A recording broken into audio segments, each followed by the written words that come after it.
Senator Henderson. Very much.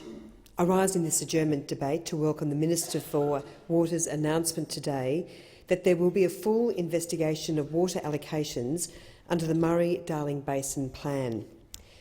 Minister Littleproud will seek agreement from the Ministerial Council on the 17th of December to provide appropriate powers to the Interim Inspector-General, Murray-Darling Basin Water Resources, Mr Kilty, to immediately investigate the impact of the changing distribution of inflows to the Southern Basin on state shares under the Murray-Darling Basin Agreement.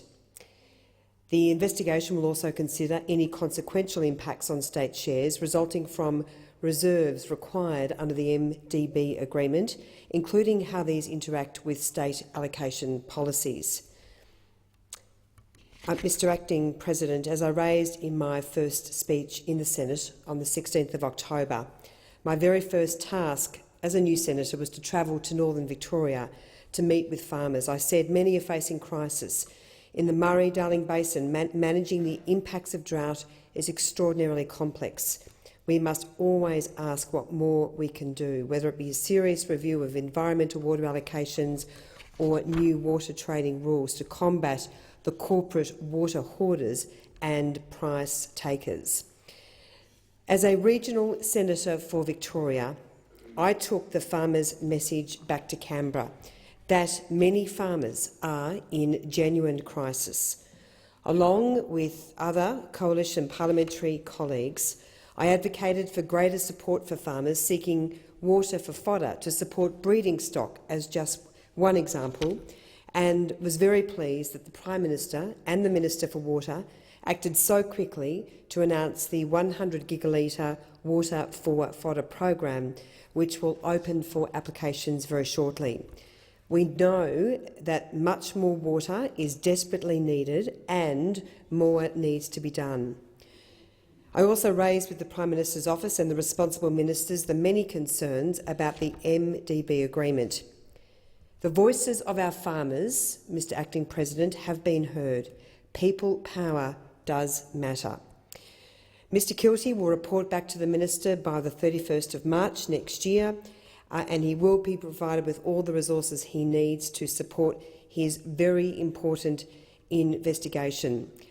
Along with the ACCC's investigation into the water market, this investigation of the MDB agreement will provide farmers and people living in regional communities with the ability to have their say as to what is wrong, why they want to can the plan. I want to thank the many farmers with whom I have met and who have shared their profound concerns, and they include Jambeer, Chris Brooks, his son Stephen Brooks, and a number of farmers who have hosted me on their farms, including Sherry and Andrew Freeman. That said, Mr Acting President, our National Drought Response Plan is incredibly comprehensive. It includes a $5 billion future drought fund to deliver $100 million each and every year to regional communities. This is a fund, regrettably, that Labor initially voted against. $3.5 billion to build dams, weirs and pipelines, tens of millions for drought-affected councils and shires, $200 million under the Building Better Regions Fund for drought-impacted communities, better interest-free repayment, free loans for 2 years, which could save farmers up to some $300,000 in repayments, and of course the extended farm household allowance, which provides around $104,000 over 4 years to eligible households. I want to reiterate again, there is more to be done, and I'm very proud to be part of a government which is doing so much to support our farmers, to support our communities which are struggling so seriously from drought. Mr Acting President, I do believe that the ACCC should bring forward its reporting timelines on its water inquiry.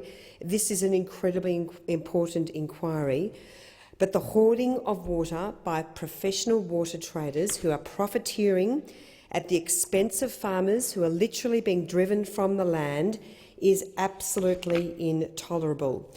I will continue to work extremely hard to represent farmers and other people living in regional communities across Victoria including in relation to the critical issue of water. And again, I commend this announcement by the Minister.